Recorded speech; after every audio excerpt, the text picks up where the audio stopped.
Assalamualaikum warahmatullahi wabarakatuh. Welcome to Hyuyin Channel. Seperti biasa, Mimin akan menceritakan kisah kepahlawanan Chu Xingyun dalam anime Spirit Sword Shofrek. Selamat menyaksikan. Sekitar 3 tahun lalu, ketiga orang ini mencuri uang orang tua. Setelah mengetahui bahwa uangnya hilang, lelaki tua itu menangis dan menangis. Dialah yang bekerja bersama untuk meminjam semua uang dari kerabat dan teman untuk menyelamatkan nyawa anaknya. Sekarang setelah uangnya hilang, anaknya pasti akan mati. Bagaimana mungkin dia tidak patah hati? Melihat tangisan menyedihkan dari orang tua itu, Zhu Xiaomei tidak tahan dan diam-diam memberitahu orang tua itu siapa pencuri itu dan di mana si pencuri itu berada.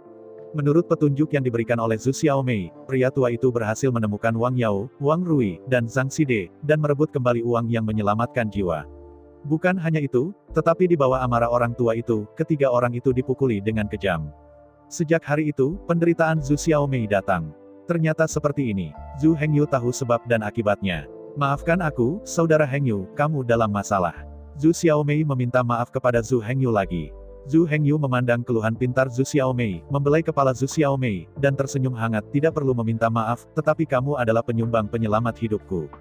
Ini bukan masalah. Zhu Xiaomei hanya ingin berbicara, tetapi terganggu oleh Zhu Hengyu. Kamu tidak perlu bicara lebih banyak, bahkan jika kamu mengesampingkan dermawan penyelamat nyawa, aku sekarang adalah saudaramu, seorang saudara yang lebih dekat dari saudaraku, aku pasti tidak akan membiarkan kamu diintimidasi lagi. Setelah menyelesaikan pidato, Zhu Hengyu akan Zhu Xiaomei memeluk tangannya. Merasakan kehangatan yang belum pernah dirasakan sebelumnya, mata Zhu Xiaomei basah. Zhu Xiaomei mengangguk dengan penuh semangat di lengan Zhu Hengyu.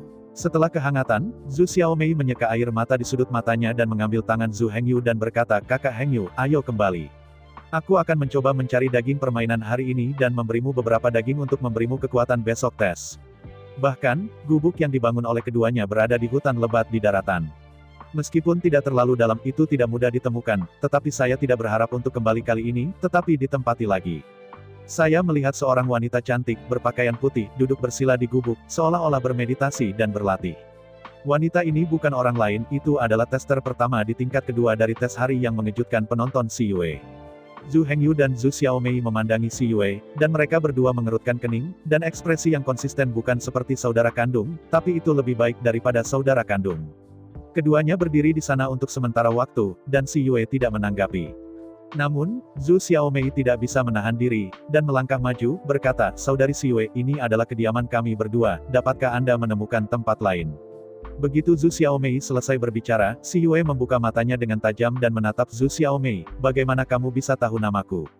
Melihat reaksi Si Yue begitu besar, Zhu Xiaomei tidak bisa membantu tetapi merasa sedikit terkejut. "Gadis batu agak gelisah, kamu memenangkan tempat pertama dalam tes hari ini, bagaimana mungkin tidak ada yang tahu namamu?" Zhu Hengyu dengan cepat melangkah di depan Zhu Xiaomei dan berkata, "Takut Si Yue akan bangkit, hanya Zhu Xiaomei akan terluka. Kalian juga mengikuti tes." Wajah Si Yue melembut. Untuk menghindari gangguan Deng Tuozi, Si Yue pertama kali berlari, tetapi tidak melihat pemandangan Zhu Hengyu. Tepat, Zhu Hengyu kembali dengan sopan. Si Yue menggema kembali, dan kemudian melanjutkan, "Besok akan menjadi ujian fisik. Aku benar-benar tidak ingin pergi ke kota 20 mil jauhnya, jadi aku akan menginap." Sebelum Zhu Hengyu selesai berbicara, Si Yue mengeluarkan kelinci terikat dari belakang dan melemparkannya ke depan Zhu Hengyu, "Ini sewa." Zhu Hengyu, yang tidak mau setuju, melihat kelinci besar dan gemuk ini, dan jika dia hanya ingin menolak, dia menelan perutnya lagi. Zhu Xiaomei memandangi kelinci itu, matanya bersinar, tetapi dia sudah lama tidak makan daging. "Gadis batu hanya tinggal, kita bisa mendapatkan yang lain di sebelahnya." Zhu Hengyu tersenyum dan memandangi kelinci dan berkata pada Si Yue. Melihat Zhu Hengyu dan Zhu Xiaomei setuju, Si Yue berhenti berbicara dan terus bermeditasi, mengabaikan keduanya. Zhu Xiaomei dan Zhu Hengyu juga tidak ambigu, setelah berdiskusi satu sama lain, mereka menetapkan pembagian kerja, Zhu Hengyu bertanggung jawab untuk membangun gubuk lain, dan Zhu Xiaomei bertanggung jawab untuk memasak kelinci gemuk ini. Keduanya berkata untuk melakukannya, Zhu Hengyu menemukan beberapa batang yang lebih tebal, dan Zhu Xiaomei juga menggunakan batu tajam untuk membuang organ-organ internal kelinci. Keduanya sibuk sampai malam. Melihat gubuk sederhana yang cukup memuaskan, Zhu Hengyu duduk di tanah dan menghela napas lega. "Bagaimana kelinci dipanggang?" Zhu Hengyu, yang mencium aroma wewangian, bertanya. Ini belum baik. Zhu Xiaomei menelan mulutnya, menatap lurus ke arah daging kelinci di sebelah api. Zhu Hengyu berjalan ke api, mencium bau daging kelinci panggang, dan menelan. Baunya sangat harum, seharusnya hampir seperti itu, kata Zhu Hengyu. Perut Zhu Xiaomei sekarang menjerit dengan daging kelinci.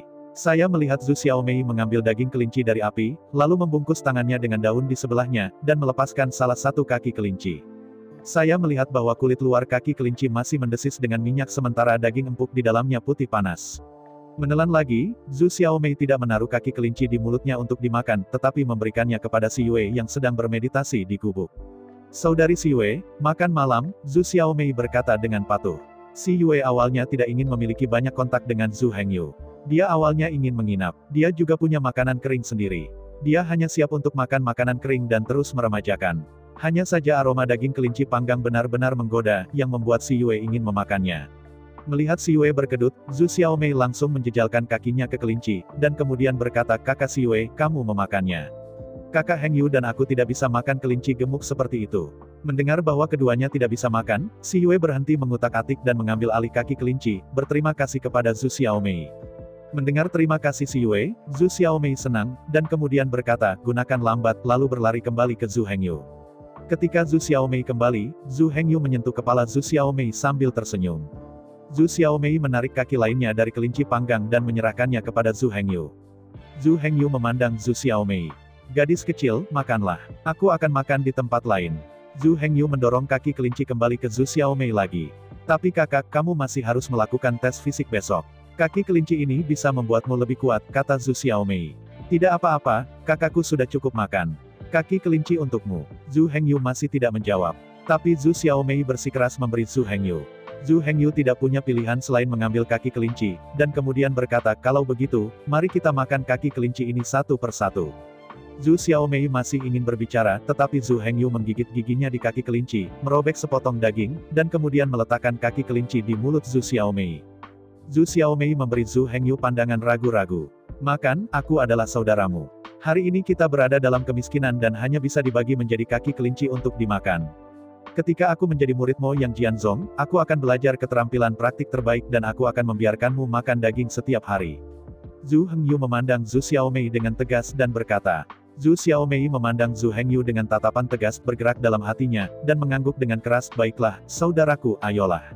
Berbicara, Zhu Xiaomei juga menggigit kaki kelinci.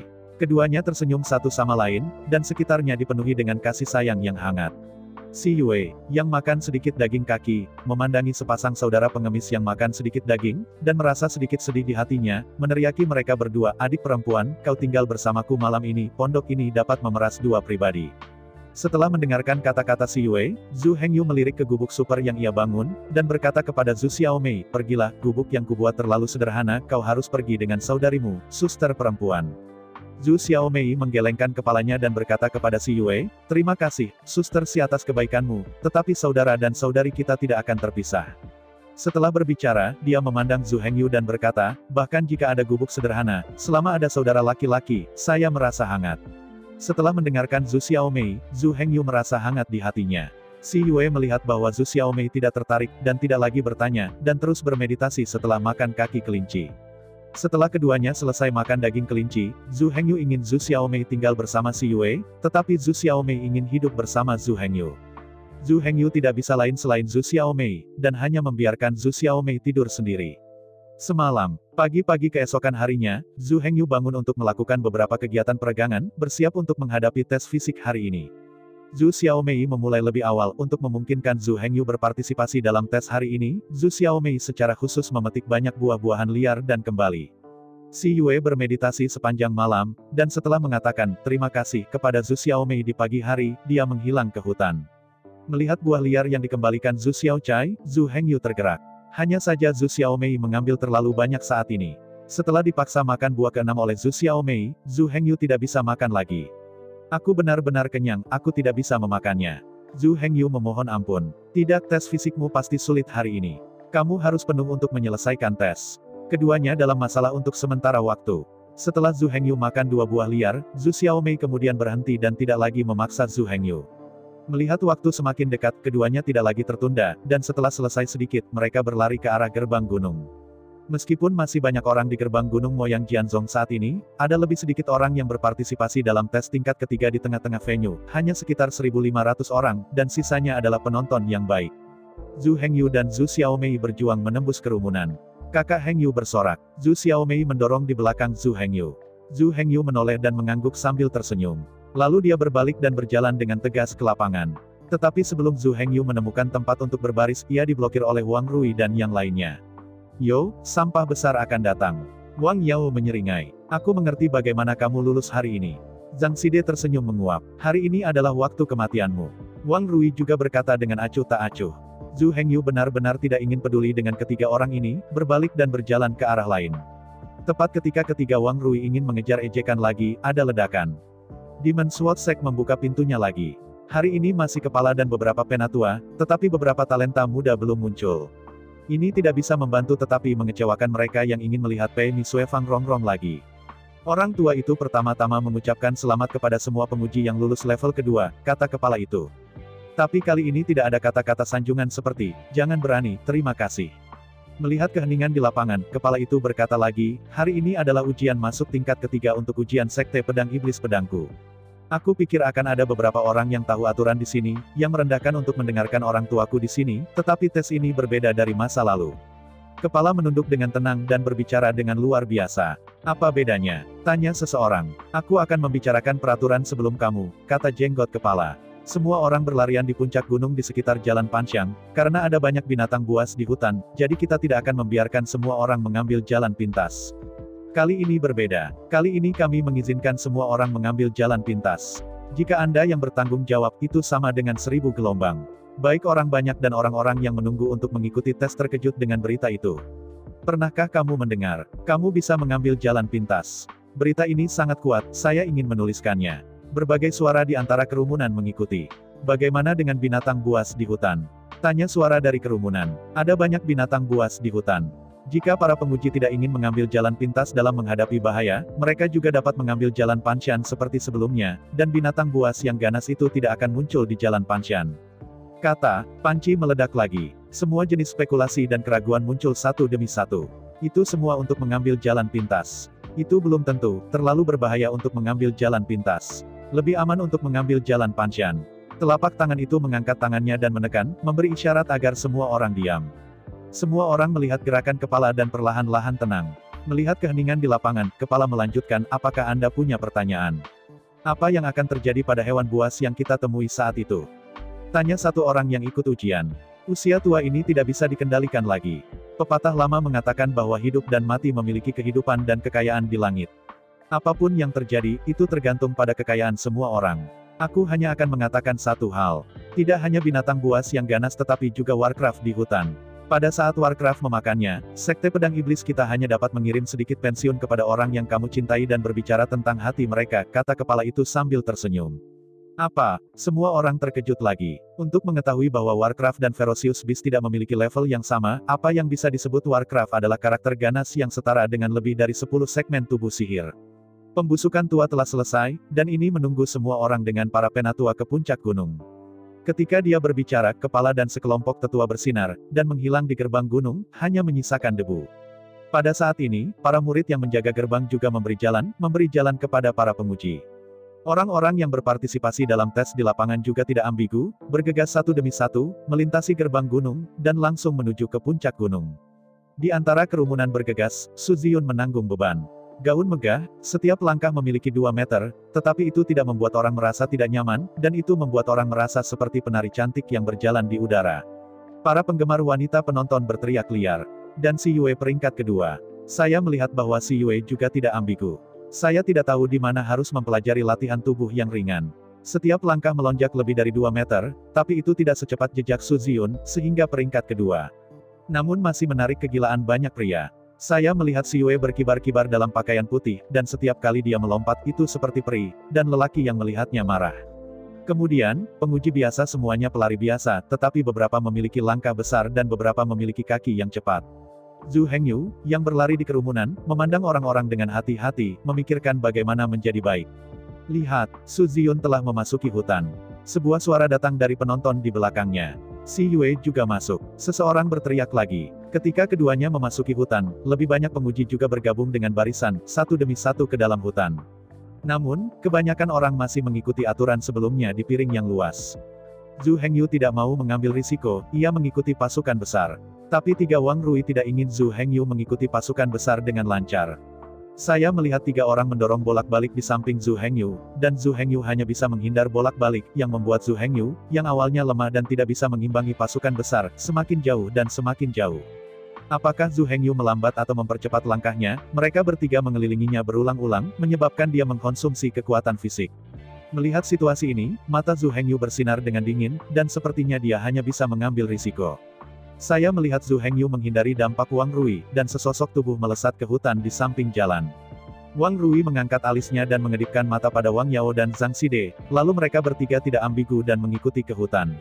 Tersandung di hutan untuk sementara waktu, meskipun dia tidak menemukan Warcraft binatang buas, tetapi tidak menyingkirkan tiga Wang Rui di belakangnya.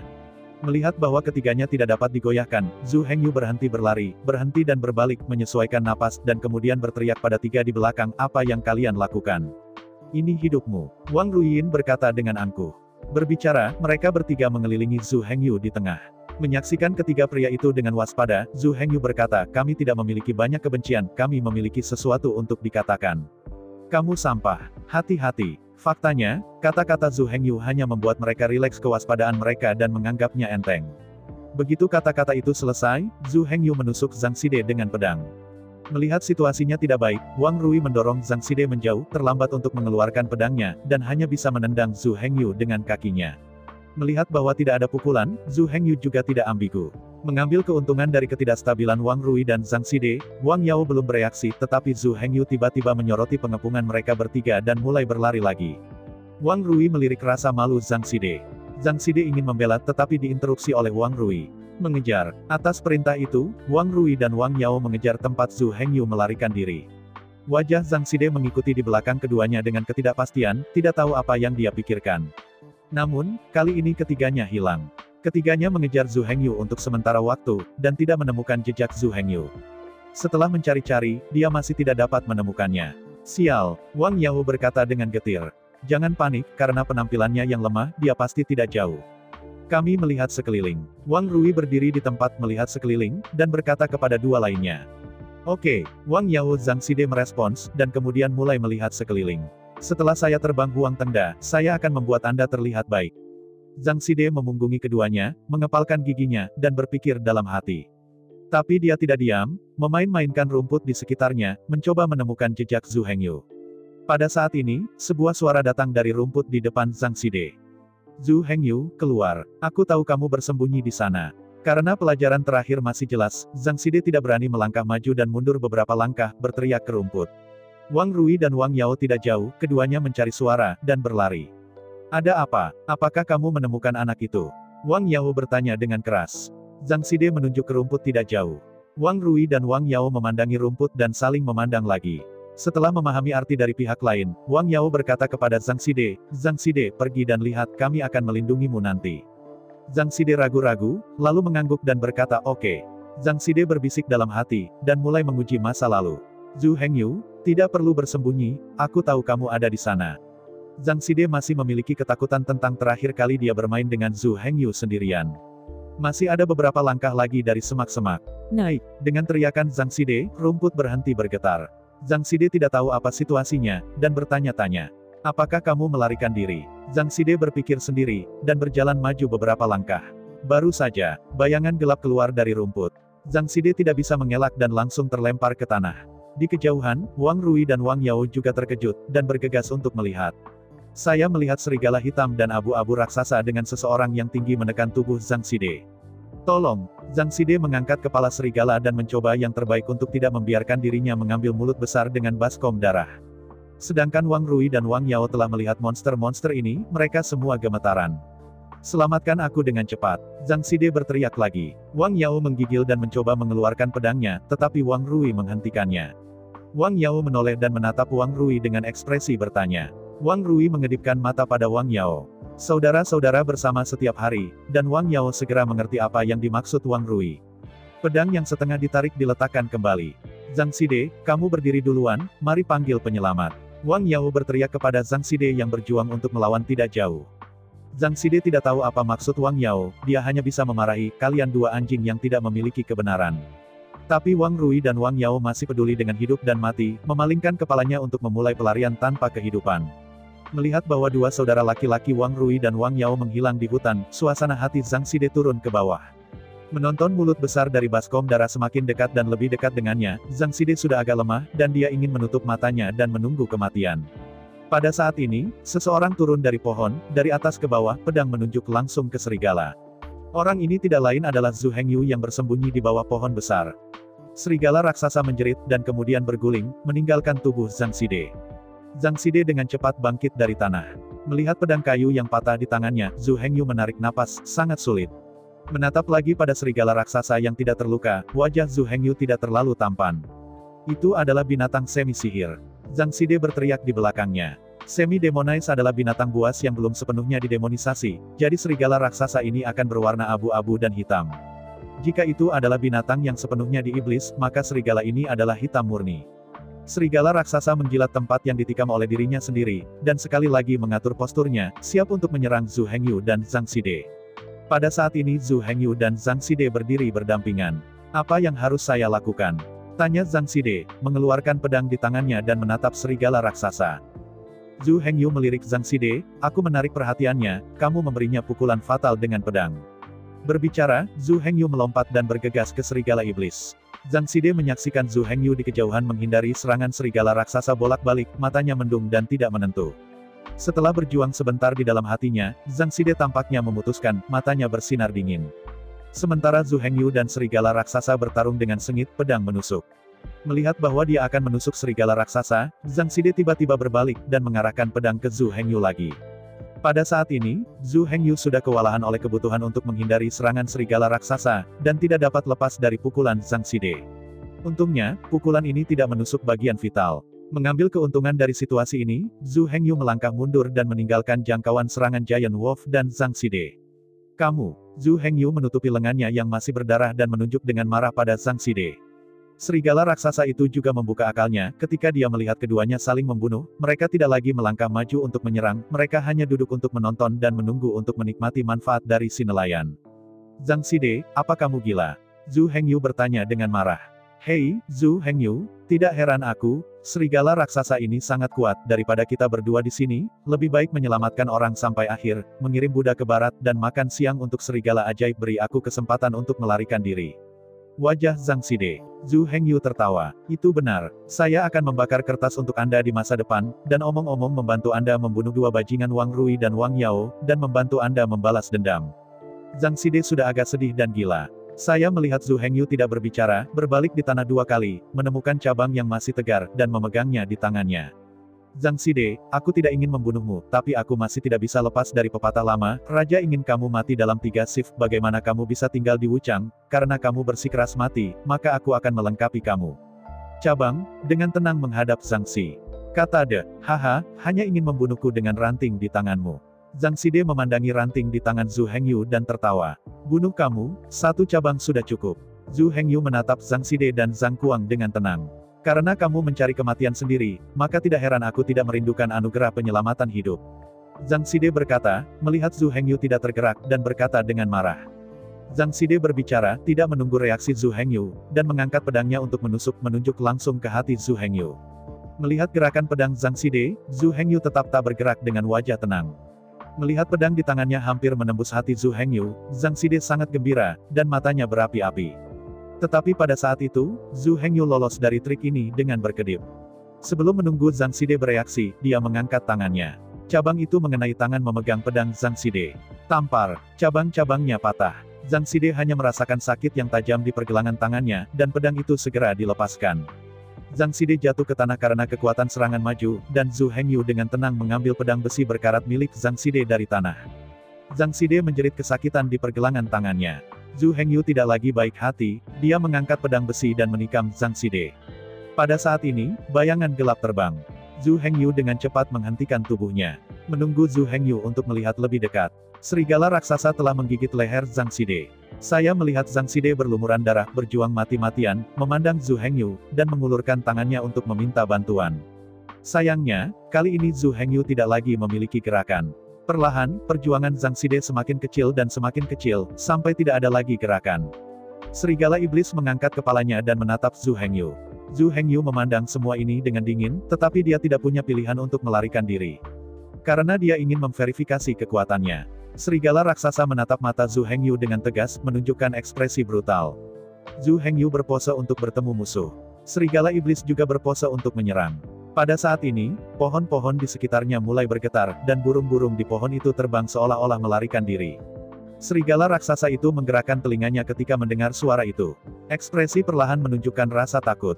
Saya melihat serigala raksasa berbalik dan berlari, terlepas dari Zhu Hengyu, bahkan Zhang Xide di tanah sudah terlambat untuk mengambilnya.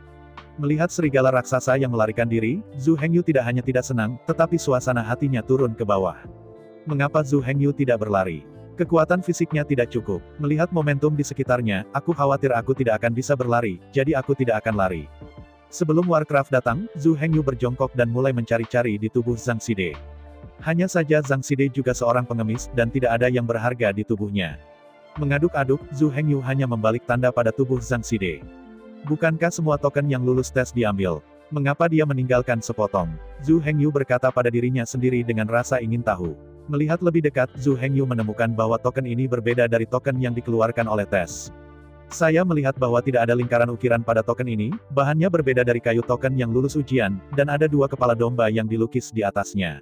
Ini, mata Zhu Hengyu terpantul dalam pikiran. Zhu Hengyu kehilangan ingatannya, bahkan jika dia ingin mematahkan kepalanya, dia tidak bisa memikirkan hal seperti ini. Sama seperti Zhu Hengyu yang meragukan dirinya sendiri, suara serigala yang ketakutan semakin dekat dan semakin dekat. Karena dia tidak ingat apa itu, Zhu Hengyu tidak perlu lagi khawatir tentang itu, menyingkirkan token dan melihat ke arah suara itu. Zhu Hengyu berdiri tegak dan menatap ke arah suara, hanya untuk melihat sosok bergegas melalui semak-semak. Zhu Hengyu berpose untuk musuh. Tapi dia tidak ingin suara datang tiba-tiba, dasar bodoh, lari. Zhu Hengyu membeku sesaat dan melihatnya dengan saksama. Bayangan hitam yang bergerak melalui semak-semak adalah seorang lelaki gemuk kecil dengan tanduk di atas kepalanya. Kamu, Zhu Hengyu sedikit terpana. Apa yang kamu? Kamu tidak berlari cepat. Ada pria besar di belakang. Pria kecil yang gendut itu berteriak dengan penuh semangat ketika dia berlari ke arah Zhu Hengyu. Zhu Hengyu juga tidak ambigu, dan setelah mendengarkan pria gendut itu, dia berbalik dan berlari. Keduanya berlari beriringan dan berlari melewati pepohonan. Hanya saja Zhu Hengyu secara fisik lemah dan lengannya terluka. Perlahan, dia ditangkap oleh pria kecil yang gendut itu. Cepat, kenapa sia-sia? Pria kecil yang gemuk itu datang ke sisi Zhu Hengyu dan tersentak bertanya. Berbicara tentang kata-kata, langkah kaki pria kecil itu tidak berkurang, dan itu melampaui Zhu Hengyu dalam satu pukulan. Melihat pria kecil gemuk yang berlari semakin jauh, Zhu Hengyu tidak bisa lari lagi, jadi dia hanya bisa berhenti dan duduk di tanah untuk beristirahat.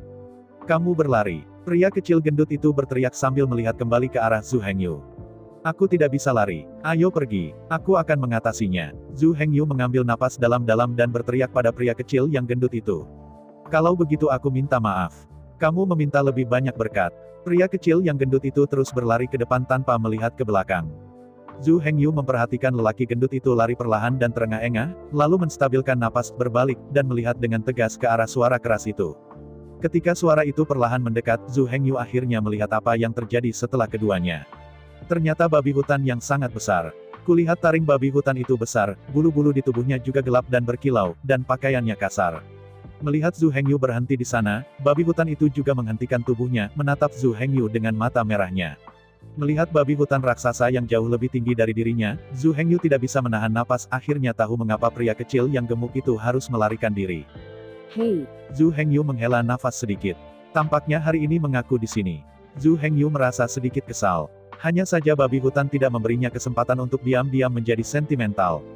Zhu Hengyu dengan cepat berpose untuk bersiap menghadapi musuh. Saya melihat babi hutan bergegas seperti meteorit. Melihat tabrakan yang mengesankan, Zhu Hengyu buru-buru melarikan diri. Hanya saja momentum babi hutan itu tidak berkurang, dan dia menabrak dua pohon besar, yang menghentikannya. Babi hutan tampaknya tidak merasakan sakit sama sekali, dan berbalik lagi, bergegas ke Zhu Hengyu. Kali ini babi hutan memiliki lebih banyak momentum. Zhu Hengyu hanya menstabilkan tubuhnya dan ingin menghindar lagi, tapi dia tidak mau. Dia terjebak di kaki kanan oleh tanaman merambat. Melihat dipukul oleh babi hutan, suasana hati Zhu Hengyu jatuh ke dasar.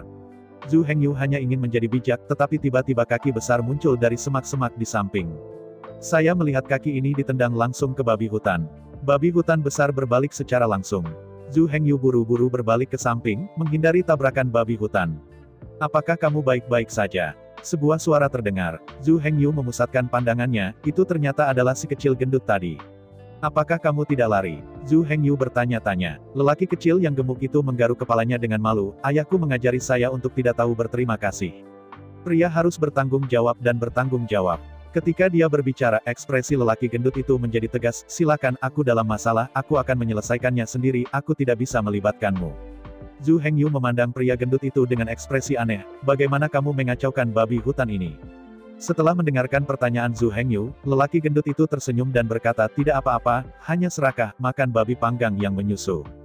Zhu Hengyu menatap tercengang pada pria gendut itu, tetapi dia tidak tahu harus berkata apa. Hanya bisa diam-diam mengacungkan jempol dan memuji. Kamu banteng. Lelaki kecil yang gendut itu tersenyum lagi, lalu berbalik untuk terlihat serius, kamu berlari cepat, aku tidak bisa mendukungnya untuk waktu yang lama, jika kamu berlari jauh, aku akan lari. Berbicara, babi hutan telah bergegas. Pria kecil yang gemuk itu juga tidak ambigu, dan bergegas ke depan, bahkan memukul babi hutan dengan tubuhnya yang gemuk.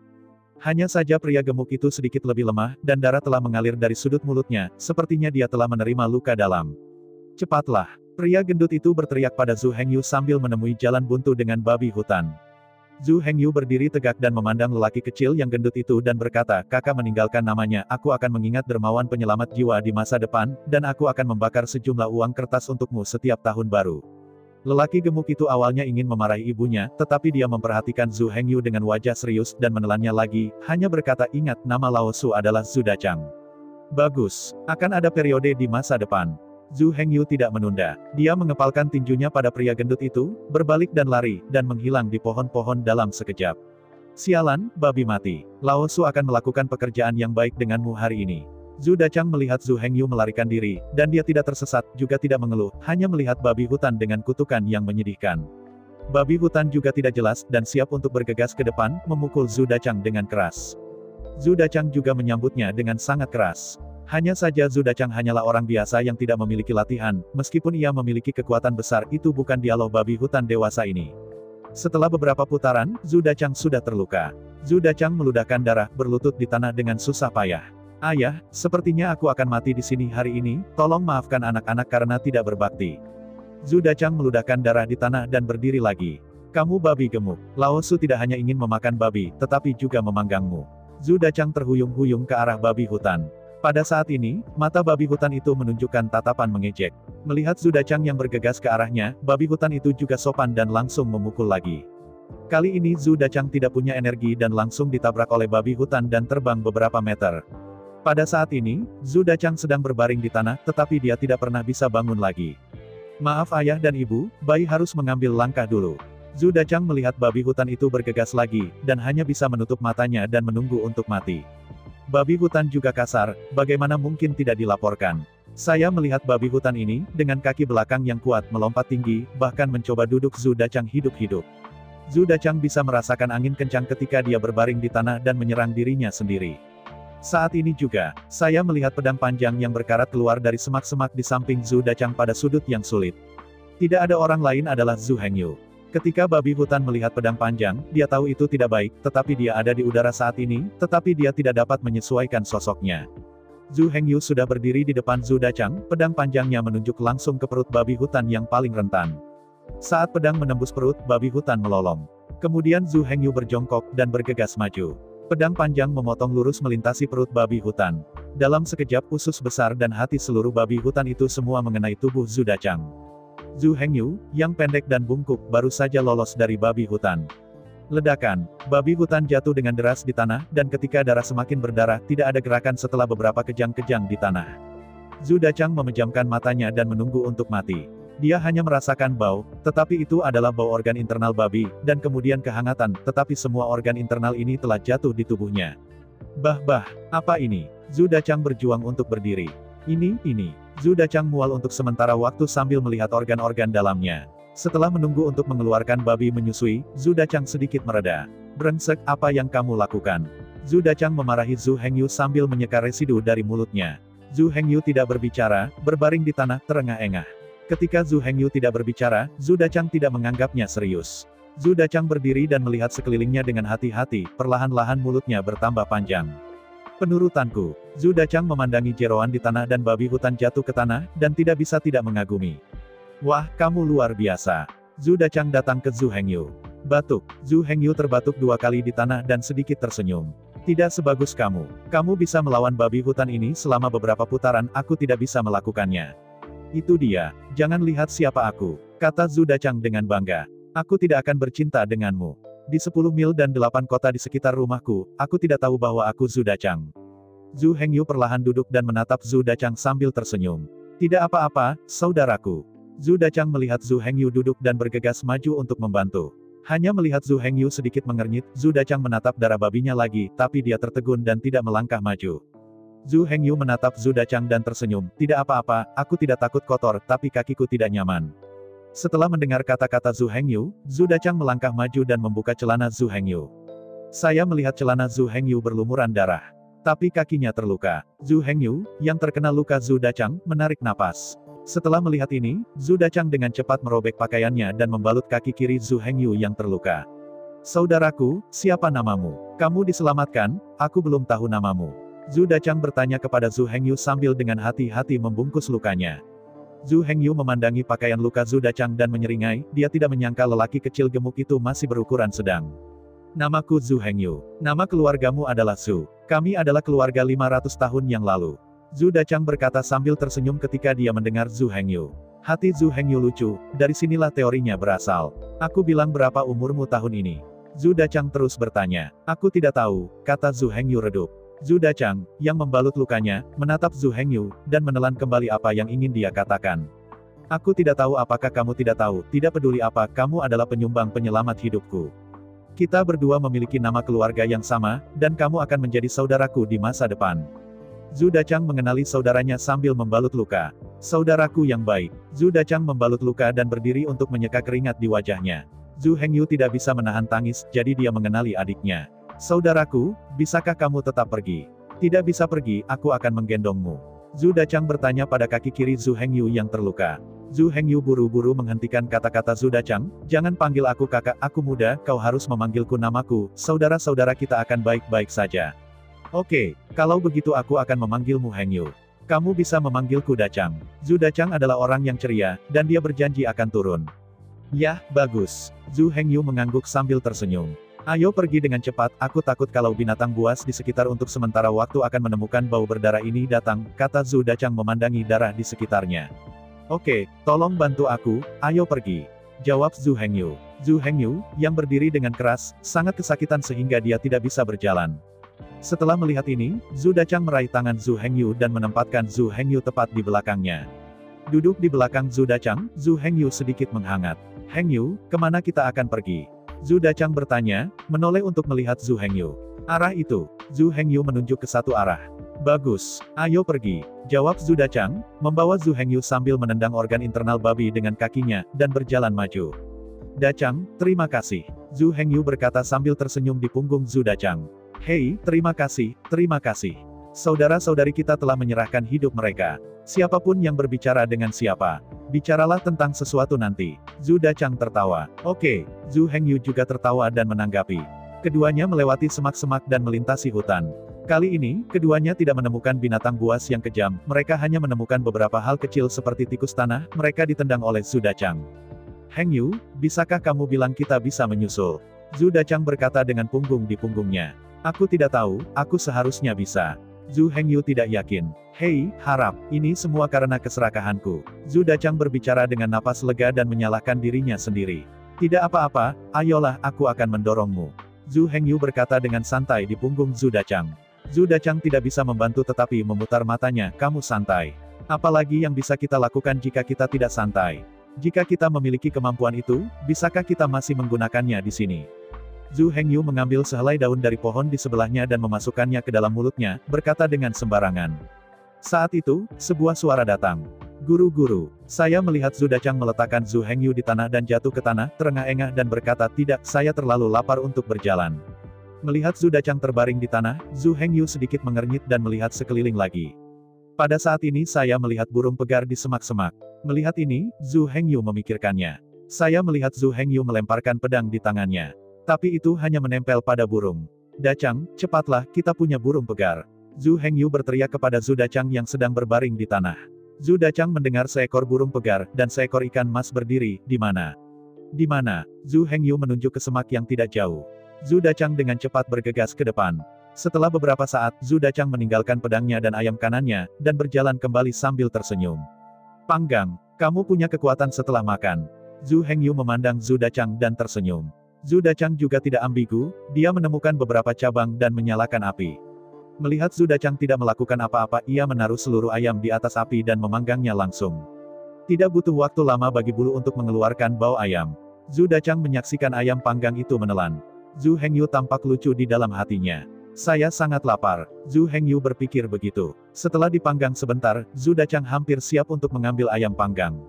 Saya melihat Zhu Dachang tidak takut menjadi panas. Dia langsung merobek kulit ayam hitam dengan tangannya, memperlihatkan ayam putih dan lembut. Melihat ayam yang lembut, mata Zhu Dachang lurus dan dia menggigitnya.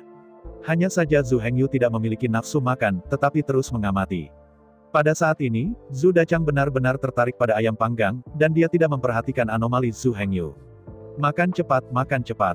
Zhu Hengyu melihat sekeliling dengan lebih gugup, mendesak Zhu Dachang. Zhu Dachang membanting ayam ke mulutnya sambil menarik kaki ayam dan menyerahkannya kepada Zhu Hengyu. Hengyu, kamu juga memakannya. Aku tidak makan. Kamu makan lebih banyak. Kamu bisa bergegas ketika berlari. Zhu Hengyu melihat sekeliling dan berkata di mulutnya. Apa? Zhu Dachang bertanya samar-samar di mulutnya, kenapa lari lebih cepat? Kamu akan tahu sebentar lagi. Zhu Hengyu tidak berbicara, masih memperhatikan sekeliling, mendesak Zhu Dachang di mulutnya, cepat makan. Dikatakan bahwa Iki adalah nol ketika makan, yang merupakan kasus dengan Zhu Dachang saat ini. Bahkan strategi sederhana Zhu Hengyu tidak bisa dilihat. Sikat, suara datang dari rerumputan. Zhu Hengyu segera menatapnya dengan waspada. Saya melihat bayangan hitam tiba-tiba keluar dari rumput, Zhu Hengyu mengangkat pedangnya, dan bayangan hitam itu berkedip-kedip di udara, dan Zhu Hengyu, yang melarikan diri, jatuh ke tanah. Zhu Dachang terkejut, dan dengan cepat berbalik untuk melihat serigala raksasa abu-abu dan hitam di sana, berpose dalam posisi menyerang. Itu adalah serigala raksasa yang ditemui Zhu Hengyu sebelumnya. Saya ucapkan banyak terima kasih kepada teman-teman yang telah menonton video yang saya tampilkan. Untuk video selanjutnya bisa standby di channel ini.